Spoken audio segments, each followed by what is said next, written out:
I was standing at the door with my suitcase, ready to fly with my daughter on vacation when I received a message: "You are not coming to Europe with us."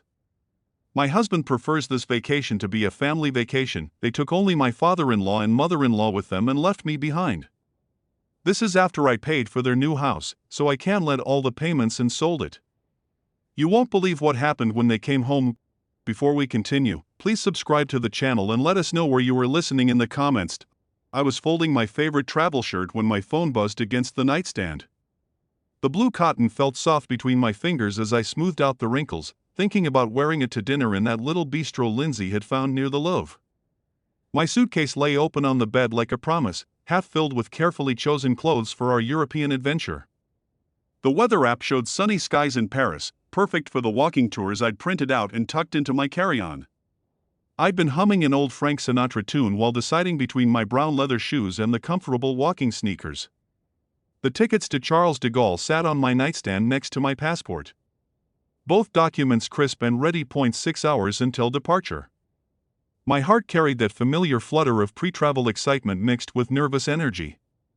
The phone buzzed again. Lindsay's name appeared on the screen. I set down the shirt and picked up my phone, expecting last-minute flight details or a reminder about meeting at the airport. Instead, I found words that made my blood freeze. "You're not coming with us to Europe. My husband thinks it's better if this vacation stays family only." I read it once, then twice, then a third time, my thumb hovering over the screen like it might change the message if I waited long enough. The sweater I'd been about to fold remained suspended in my hands as my mind struggled to process what I was seeing. Family only. The phrase repeated itself in my head like a broken record. I was her father. I had planned this trip.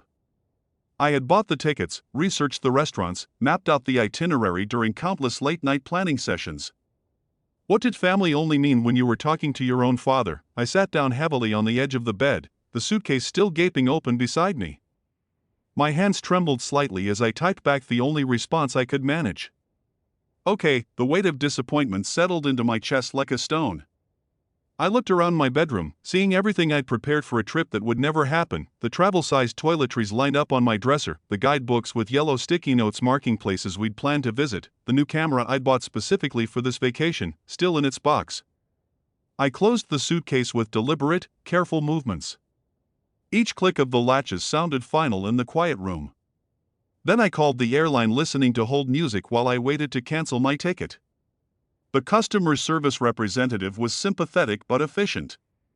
"I'm sorry to hear about your change of plans, Mr. Owens," she said, and I wondered if she could hear the disappointment in my voice. Afterward, I sat in my living room, staring at the travel brochures scattered across my coffee table. The house felt emptier than usual, quieter in a way that made my ears ring outside. Mrs. Peterson's dog barked at something in the distance, the sound sharp and insistent. In the suburban stillness, I picked up one of the brochures, a glossy pamphlet about Roman architecture, and set it aside on the end table. The gesture felt small and meaningless, but it was all I could manage in that moment of understanding that I had been carefully, deliberately left behind. Evening arrived with the same quiet emptiness that had filled my house all day. I'd moved through the hours like a ghost, leaving my dinner dishes in the sink instead of washing them immediately, like I always did. The packed suitcase still sat by my bedroom door, a constant reminder of plans that would never unfold. The television murmured from the living room. Some evening news program I wasn't really watching. I kept checking my phone for no particular reason, scrolling through nothing, restless energy making my fingers twitch against the screen. Maybe Facebook would provide some distraction from the hollow feeling in my chest. I scrolled past Mrs. Johnson's cat photos, recipe shares from my book club, political posts I didn't want to read. The familiar blue glow of the screen was oddly comforting in the growing darkness of my living room. Then I saw Todd's parents standing in front of the Eiffel Tower, both of them grinning at the camera with that satisfied look of tourists who'd found the perfect photo opportunity. The caption read, "Beginning of the best family vacation ever."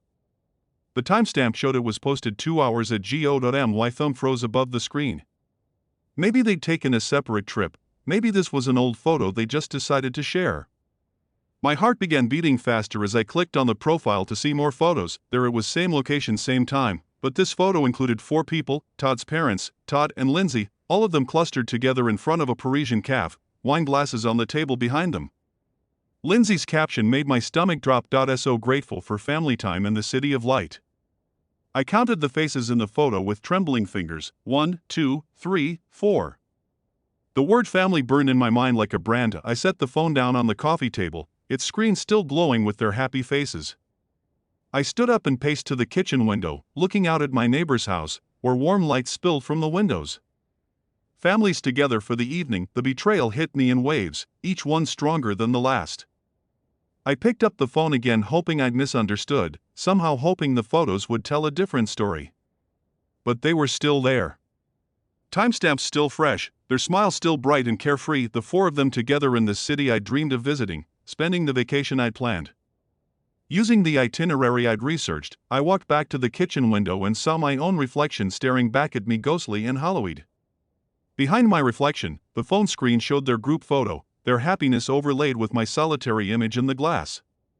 The contrast was stark and painful, a visual reminder of exactly where I stood in their definition of family. I'd barely slept, tossing and turning, while images of their vacation photos played behind my closed eyelids.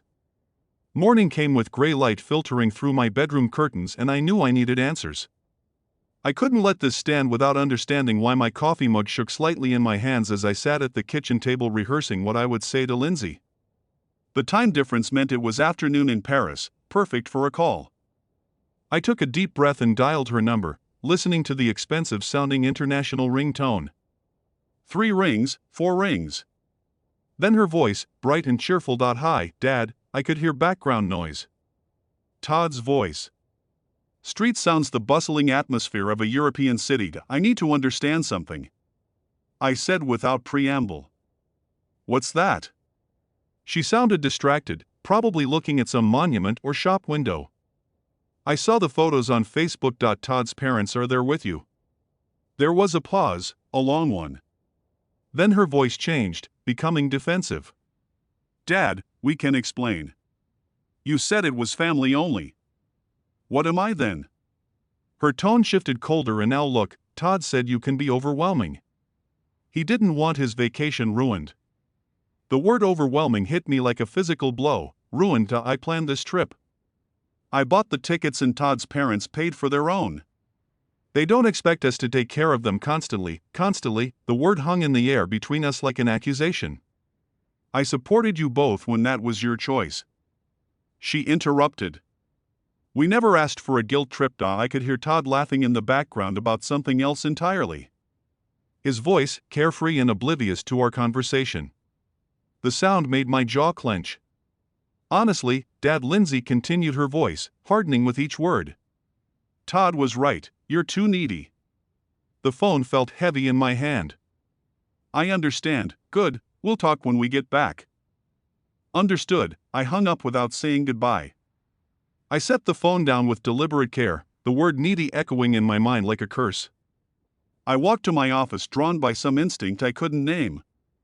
The walls were covered with family photos, me teaching Lindsay to ride a bike, her graduation from college, her wedding day, where I'd walked her down the aisle with tears of pride in my eyes. My hands slowly clenched into fists as I stared at these images of a relationship I'd apparently misunderstood completely. In one photo, I was holding baby Lindsay, both of us smiling at the camera. My reflection in the glass showed an older man, harder now, with something cold growing behind his eyes. I reached out and straightened the photo frame with careful, precise movements. The small action felt significant, somehow like I was adjusting more than just a crooked picture. I remained in my office after the call, surrounded by the evidence of what I thought was love but was apparently just usefulness. Each photo on the wall told a story I was only now beginning to understand properly. The wedding photo, where I walked Lindsay down the aisle. I'd paid $30,000 for that day. Every detail perfect because I wanted her to be happy. At the college graduation picture, I'd covered her student loans when Todd couldn't find work after his own graduation. The house hunting. Photos scattered across my desk. I'd co-signed their mortgage when the banks wouldn't approve them on their own. Christmas photos showed expensive gifts under trees. I'd bought birthdays where my presents were opened last, almost as an afterthought. Each memory added weight to my chest, a growing pressure that made it hard to breathe. I opened my desk drawer and pulled out bank statements and receipts I'd kept from habit. The down payment for their house. $80,000 from my retirement fund, money I'd saved for my own future. Car payments I'd taken over when Todd lost his first job. Credit card bills I'd paid when they couldn't make ends meet. The vacation fund I'd been building for years, money that had bought their tickets to Europe. But it wasn't just the money. I remembered plans, sacrifices I'd made that went deeper than dollars. The fishing trip with old friends I'd canceled because Lindsay needed babysitting. The woman from my book club who'd asked me to dinner I'd said no because Lindsay needed help moving. My own travel dreams postponed again and again while I supported their Sunday dinners, where Todd barely acknowledged my presence. Holiday gatherings, where I felt like an outsider in conversations. The subtle ways he'd made me feel unwelcome in their lives while simultaneously accepting my financial support. The pattern was so clear now I couldn't believe I'd missed it. My hand shook as I stacked the photos. Face down, unable to look at them anymore, the word needy played on repeat in my mind like a broken record. Suddenly, with startling clarity, I understood the difference between being loved and being useful. They'd never asked me to join their lives, they'd asked me to fund them. I stood up so fast, my chair rolled backward and hit the wall. In the mirror above my desk I saw someone who'd been taken advantage of for years, someone who'd confused generosity with love and received manipulation in return. The reflection showed a man who'd been patient in giving and trusting and had been repaid with betrayal and dismissal. I opened my laptop and stared at my bank account dashboard, the cursor hovering over the authorized users section, where both Lindsay and Todd had access to my accounts. My finger trembled above the trackpad, one click away from changing everything, but I closed the laptop without clicking. The action suspended tension, building like a storm gathering strength. Some decisions required more than impulse. Some decisions required planning. I sat in the heavy silence of my office. The laptop closed before me like a door I wasn't ready to open. Yet the weight of years of manipulation pressed down on my shoulders and I found myself staring at the family photos. I'd turned face down. The quiet house seemed to hold its breath around me, then my phone cut through the silence with that familiar ping of my banking app. I almost ignored it, expecting another routine spam notification about credit monitoring or promotional offers. But something made me pick it up. Maybe just the need for any distraction from the dark thoughts circling in my mind. The screen showed account alert, transaction processed. I opened the banking app with my fingerprint, half expecting to see my monthly utility bill or grocery store charge. Instead, the transaction details loaded like a punch to the gut. 7:45 Liberard Restaurant, Paris, France, the timestamp showed. 2 hours ago, right around their lunchtime in Paris, my mind connected the dots with painful clarity. Lindsay had used my authorized user card. I'd given her emergency access years ago when she was struggling to build credit. Back, when I thought I was helping her become financially independent, the irony burned in my chest. They'd excluded me from their family vacation but were using my money to pay for their fancy Parisian meals. I scrolled through recent transactions with growing disbelief. Hotel charges, shopping, boutiques, tourist attractions all on my card, all while Todd's parents supposedly paid their own way and didn't expect us to take care of them constantly. I stood up pacing around my office with the phone clutched in my hand. Every family photo on the wall looked different now, like evidence in a case. I was finally beginning to understand. The phrase, "this is my chance," formed in my mind clear and certain. I opened the card management section of the app, navigating to authorized users. Lindsay's name sat there in black digital letters representing years of financial access. I'd granted out of love and received manipulation in return. Another notification pinged on my screen, 85 Boneaters at Boutique Chic Paris. She was shopping while I sat alone in my house processing their betrayal. That decided it for me. My finger hovered over the remove user button for just a moment. Years of being the supportive father, paired with the growing certainty that support and exploitation were different things, the confirmation screen appeared. Are you sure this action cannot be undone? I selected yes, remove immediately. The screen confirmed. Authorized user access revoked. I felt my first taste of real control in years, a sensation both foreign and satisfying. I set the phone down on my desk with deliberate care, looking at my reflection in the dark computer screen. For the first time in days, a small smile crossed my face. I walked to my kitchen to make coffee. My movements more purposeful than they'd been since receiving that first devastating text. The coffee maker gurgled to life, and through my window I could hear my neighbor's lawnmower starting up. Ordinary life continuing while my quiet revolution began. The next morning found me at my kitchen table actually enjoying my coffee. For the first time in days, the morning paper lay spread before me and I was reading about local high school graduations when my phone rang with aggressive persistence. The international number was one I recognized and I checked the time: 9 a.m. here, which meant 4 p.m. in Paris. I let it ring twice before answering, no longer eager to please or worried about missing their call. "Good morning to you too, Lindsay," I said, hearing her sharp intake of breath on the other end. "Dad, what did you do to the card?" Her voice was immediately demanding. No pleasantries or concern for how I was doing. "I removed your access to my account." "Don't give me that." I tried to pay for lunch and it was declined in front of Todd's parents. The shrillness in her voice could have cut glass. "The waiter had to come back 3 times, it was humiliating." "That must have been embarrassing," I replied, taking another sip of my coffee. "Embarrassing. It was mortifying. You can't do that. I need that card for what I thought. You didn't need me taking care of you constantly." "That's completely different." Her voice was getting higher with each word. "Is it?" There was a pause and I could hear muffled conversation in the background before she came back with venom in her voice. "You fix this right now or there will be consequences."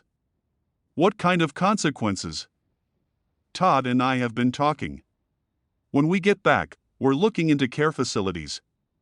My coffee cup paused halfway to my lips.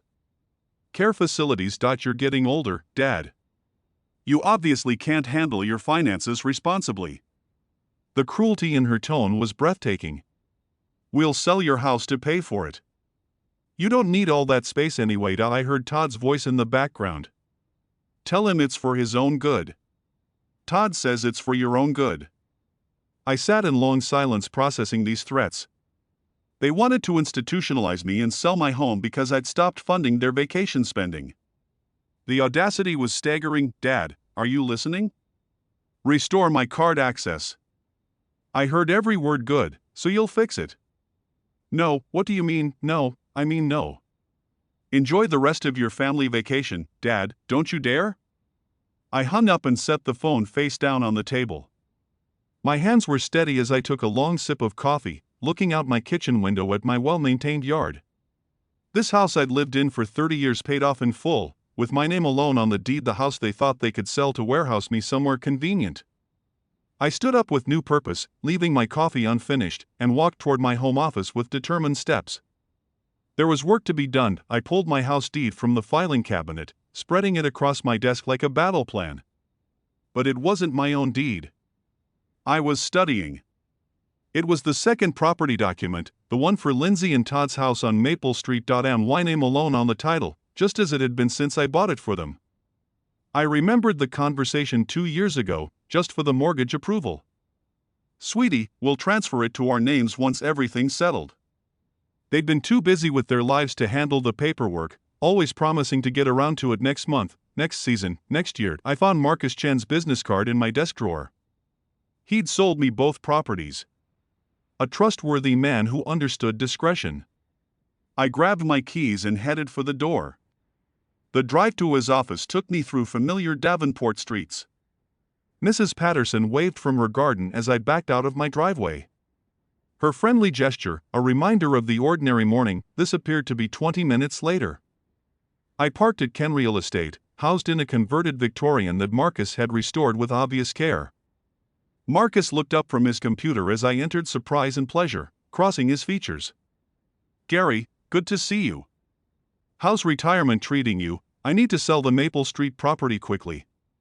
He paused, his experienced eyes reading something in my expression. "The house you bought for Lindsay, is everything all right?" "Everything's fine. I just need it sold." "What's the market like?" Marcus turned to his computer, pulling up comparable sales with professional efficiency. "Market's hot right now. Properties like that in that neighborhood, 180,000, maybe 90,000. The number hit me with satisfaction. I'd paid $130,000 2 years ago. "How quickly are we talking?" Marcus asked as soon as possible price it to move. He pulled out listing paperwork, property inspection schedules. His movements practiced and reassuring. We'll need photos, maybe some staging. I could have my team there tomorrow. The house is currently occupied. Oh, will Lindsay be handling the showings? Lindsay's in Europe, I have keys. Marcus looked slightly confused but professionally accepting. We discussed listing, price, commission, closing timelines. I signed the listing agreement, my signature firm and decisive. I'll start marketing immediately. Marcus said in this market we could have offers within days. We shook hands and I appreciated his professionalism, the way he asked no unnecessary questions. Walking back to my car, I felt lighter than I had in days. The classical music from my radio filled the silence. As I drove slowly through downtown Davenport, seeing my hometown with new eyes. At a red light a young family crossed the crosswalk, father carrying a toddler, mother pushing a stroller. I remembered when Lindsay was that age, before everything became about money and manipulation and what I could provide rather than who I was. I pulled into my driveway and sat for a moment looking at my mailbox, with Owens painted on it in faded letters. The name felt different now, like it meant something again. I walked up my front steps, keys jingling in my hand, a sound that promised more changes were coming inside my house. I opened my laptop to find an email notification from the real estate listing service. Property listed successfully appeared on the screen and I felt a surge of satisfaction seeing those words. But there was more work to be done. I opened a new browser tab and searched moving services, Davenport, Iowa. Large corporate companies filled the first results, but I scrolled past them looking for something personal and reliable. I found Dave's Honest Moving, a small operation with good reviews, family-owned for 15 years, the kind of business where you talk to the owner, not a call center. I dialed the number, hoping for exactly that. Dave's Moving. This is Dave. The voice was deep, straightforward, no corporate script. I need help moving some belongings tomorrow. It's a time-sensitive situation. What kind of timeline are we talking about? Tomorrow morning, if possible, it's a full house worth of items. Where are we moving from? And to Dave asked. I gave him Lindsay's address explaining that everything needed to go to storage. Storage unit lined up. He asked and I realized I needed to arrange that too. I can recommend secure storage on Brady Street. Dave continued work with them all the time. Want their number? Within minutes I had Janet from Secure Storage on a three-way call discussing logistics. For a full house. You'll want at least a 10 by 20 unit, Dave advised. First month, paid in advance. That's $120, Janet added. I'll take it. Could someone meet us there tomorrow? Back on the phone with Dave, we finalized the details, my truck and 2 guys. We can start at 8 a.m. What's the address? Again I provided Lindsay's Maple Street address, adding, the residents are out of town. I'd prefer to have everything done before they return. Understood family situation. Dave's tone suggested he'd navigated these waters before something like that. Been there myself. Will be efficient and respectful. After ending the calls and paying for storage online, I made myself dinner with an appetite I hadn't felt in days. I set my alarm for 6:30 a.m., earlier than my usual retirement schedule, and laid out work clothes, my old jeans and boots from my contracting days before I had become someone who funded other people's dreams instead of pursuing his own. I sat in my living room watching the evening news with different attention. The weather forecast promised clear skies, perfect for moving. Everything was falling into place with a precision that felt both satisfying and inevitable. That night I double-checked that my phone was charging, setting it on my nightstand next to a glass of water in the bathroom mirror. Brushing my teeth, I saw someone I barely recognized, someone ready for action, someone who'd stopped waiting for permission to take control of his own life. I arrived at the Maple Street property at 7:45 a.m., 15 minutes early, as was my habit. The familiar house looked different to me now, not my daughter's home, but simply a property that needed to be cleared. Dave's moving truck was already parked outside, engine running, exhaust visible in the crisp morning air. Dave emerged from the cab as I pulled up, a sturdy man in his 50s with the practical demeanor of someone who'd handled countless family situations without judgment. His 2 crew members, younger guys in matching company shirts, were already unloading equipment with efficient movements. Mr. Owens, Dave extended a work roughened hand. Ready to get started, I unlocked the front door with my spare key.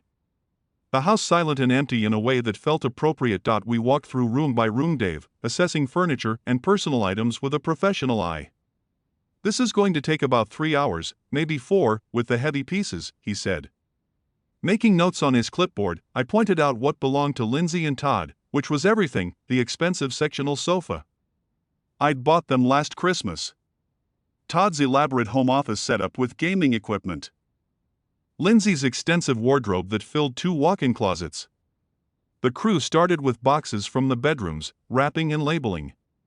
With systematic care, I insisted on helping, despite Dave's protests about liability. I'm not that old, I told him, earning a grin from one of the younger workers. Soon I was carrying boxes labeled Lindsay's books and Todd's sports equipment, feeling a strange satisfaction at seeing their possessions being packed away so methodically. In their bedroom closet I found photo albums from their wedding. Flipping through, I noticed I was conspicuously absent from most pictures, Todd's family prominent in every shot, while I appeared in maybe 3 photos, always at the edges. I closed the album and handed it to Dave's crew room. By room we cleared out expensive items I'd forgotten. I bought them: designer handbags, electronics, the leather dining set I'd purchased for their first anniversary. My back started to ache, but I pushed through, driven by a purpose I hadn't felt in years. In what would have been a future nursery I found baby furniture they'd optimistically assembled for grandchildren. That never came. For a moment, doubt crept in. Was I being too harsh? Then I found Todd's credit card statements showing luxury purchases while they claimed poverty to me, and the doubt evaporated completely. "You okay, Mr. Owens?" Dave asked, noticing my pause. "Just memories, keep going." By 11:30 a.m. we finished our final walkthrough of the empty house. Rooms echoed differently. Now afternoon sunlight streaming through bare windows onto vacant floors, I locked up and pocketed the keys following the moving truck to secure storage, where I watched their belongings disappear into Unit 47B. I paid Dave in cash, adding a generous tip. "Hope everything works out for you, Mr. Owens," he said with genuine warmth. Driving home alone, I saw my phone light up with a Facebook notification. I pulled into my garage, the device still buzzing in the cup holder like an insistent reminder that my quiet morning was about to become much more complicated inside my house. I finally checked the buzzing phone to find multiple Facebook notifications. Lindsay had posted angry status updates. "Some people have no respect for family privacy," the comments showed friends asking what happened with Lindsay playing the victim to perfection. I closed Facebook without responding and called Marcus Chen back. "Gary, great news." Marcus's voice was excited. "We have a serious buyer cash offer already. Young couple just relocated here for work. They love the neighborhood." He paused for effect. "Offer amount is $185,000, higher than we expected." The number hit me with satisfaction. "When do they want to close?" "That's the thing, they want to close immediately. They could move in this weekend if possible." I checked my calendar. Today was Thursday. This weekend they're in a corporate apartment month to month. Very motivated buyers. Marcus's enthusiasm was infectious. "Can you handle expedited closing? I can have paperwork ready by tomorrow." "Make it happen." Friday morning found me at the title company office, signing papers with methodical precision. I met the buyers, Michael and Sarah Thompson, early 30s, the kind of hopeful young couple that reminded me of Lindsay and Todd before cynicism took hold. "We love what you've done with the landscaping," Sarah said during our final walkthrough of the empty house. "I didn't mention it wasn't my landscaping." "It's perfect," Michael said, accepting the keys. "We can move in tomorrow morning." The bank transfer confirmation appeared on my phone. $185,000 minus realtor fees equaled $17,500 profit. I turned my gesture of paternal love into a solid business win. Saturday morning I decided to drive by the property one last time. I arrived to see a U-Haul truck in the driveway, Michael and Sarah directing movers with infectious energy. A baby crib was being carried inside, young family starting fresh in a house that had seen too much disappointment. I parked across the street watching Sarah plant flowers in the front garden, while Michael assembled a swing set in the backyard. My phone rang with an international number and I answered just as a taxi pulled up to the house. Perfect timing. Lindsay stepped out first, exhausted from travel but immediately alert as she surveyed the scene. Todd paid the driver his face, shifting from confusion to alarm as he processed the U-Haul truck and strangers in what he considered his driveway. "Excuse me." Todd called to Sarah, who looked up from her gardening with friendly curiosity. "What are you doing in our house?" Michael appeared in the doorway, paperwork in hand. "Your house. I think there's been a mistake." I got out of my car and walked calmly toward the scene, pulling an envelope from my jacket pocket. Lindsay spotted me, her face shifting from confusion to understanding to pure fury in the span of 3 seconds. "Dad, what is going on here? Why are strangers in our house?" Lindsay's voice carried that sharp edge. I'd grown tired of hearing Michael and Sarah exchanged worried glances. Sarah still holding her gardening towel, like she might need to defend her new home. "Sir, I don't know who you are," Todd said to Michael, "but you need to move your belongings out immediately." Michael held up his paperwork. "I have the deed right here. We closed yesterday." "That's impossible, this is our house." Sarah's voice was small but determined. "Maybe we should call the police."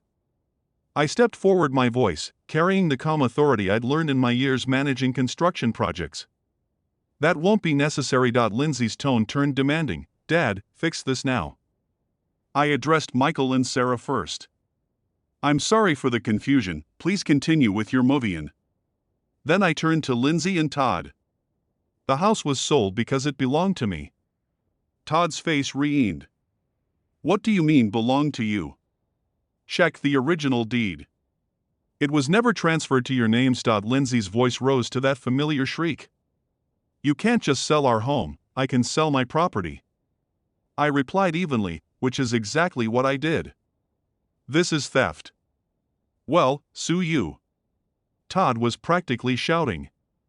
"Now, with what money? I believe your credit cards were declined in Paris." Michael whispered something to Sarah, who nodded and started toward their front door.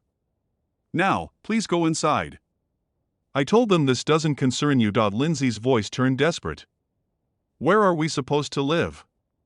Where are things?" I extended the envelope I'd been holding. Todd snatched it, tearing it open with angry fingers. He read aloud, "Secure Storage Unit 47B, Brady Street Storage." Lindsay's voice cracked. "You put our life in storage." "I preserved everything carefully. If first month's rent is paid." Todd crumpled the paper. "This is insane. You can't do this to family. Family doesn't exclude fathers from family vacations. That's completely different, is it?" Todd stepped closer, trying to intimidate through proximity. "Well, contest this. We'll fight you in court. The sale is legal, the property was mine." Lindsay's voice turned manipulative, the tone she'd used since childhood when she wanted something. "How could you do this to your own daughter?" I looked at her for a long moment. "How could you do what you did to your own father?" Sarah emerged from the house. Concern evident in her voice. "Is everything all right?" "Everything's fine," I said to her. "Enjoy your new home." Lindsay and Todd stood on the sidewalk, their European luggage still in hand, looking like tourists who'd taken a wrong turn into someone else's life. I walked back to my car with measured steps, my work boots solid on the pavement. "This isn't over," Todd shouted behind me. I got into my car and started the engine, classical music resuming where it had left off. Yes, it is. 3 months later, I was reading the morning paper. When my doorbell rang, a process server handed me legal documents. Lindsay and Todd's lawsuit. I signed for them without surprise. By afternoon, I was reviewing the court's decision in my kitchen. Lawsuit dismissed. Property owner had legal right to sell his own property.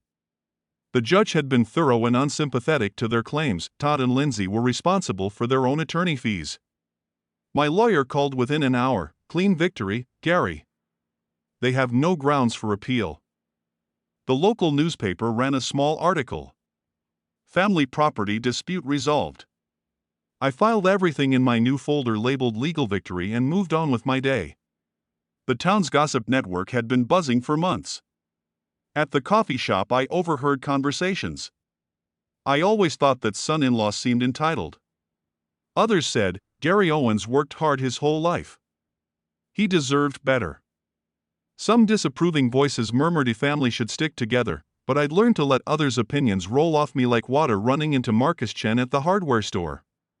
He asked, "How are you doing with everything?" "Better than I expected." That afternoon I visited the pet store I'd noticed months ago. Max, a 3-year-old golden retriever, was looking for a new home because his family was moving overseas. He's been with a family good with people, loves car rides, the owner explained. I knelt down and Max approached immediately, tail wagging like he'd been waiting specifically for me. The connection was instant, Max seeming to understand my loneliness, me recognizing his need for a companion who wouldn't abandon him. An hour later Max was riding shotgun in my car head out the window, both of us heading towards something new. That first night he slept by my bed and for the first time in months, neither of us felt alone. With Max at my feet, I researched travel trailers online. Best RVs for senior travel led me to articles about freedom and adventure at RV dealerships. Salespeople were eager to help. I test drove a 25ft Airstream, perfect size for one person and a dog who'd claimed the passenger seat before we'd even signed papers. I used the trade-in value of my second car, plus savings, to purchase it outright. Max loved RV life. Immediately we planned our route: national parks, small towns, places I'd always wanted to see but had postponed for family obligations. The morning we left Davenport, my house was prepared for extended absence. I'd arranged mail hold and asked neighbors to watch the property. Loading the trailer, I packed camping gear, Max's supplies, and one photo album: pictures of Lindsay as a child before disappointment changed us both. Max sensed adventure coming, his excitement infectious. As I started the engine and checked the trailer connection, we drove through Davenport one last time. Past familiar places that look smaller now. Passing Maple Street, I saw Michael and Sarah's children playing in the yard. The house finally filled with the joy it was meant to hold. The highway sign read Colorado, 500 miles. Max had his head out the window, my hand steady on the steering wheel. Both of us finally free. That evening we stopped at a scenic overlook in Colorado. I opened a camping chair as the sun set over the mountains, painting the sky in shades of orange and purple. I'd never taken time to notice before Max settled beside me, content and loyal, no agenda beyond companionship. For the first time in years, I was exactly where I belonged. If you like this story, please like this video, subscribe to the channel and share your impressions of this story in the comments. To listen to the next story, click on the box on the left.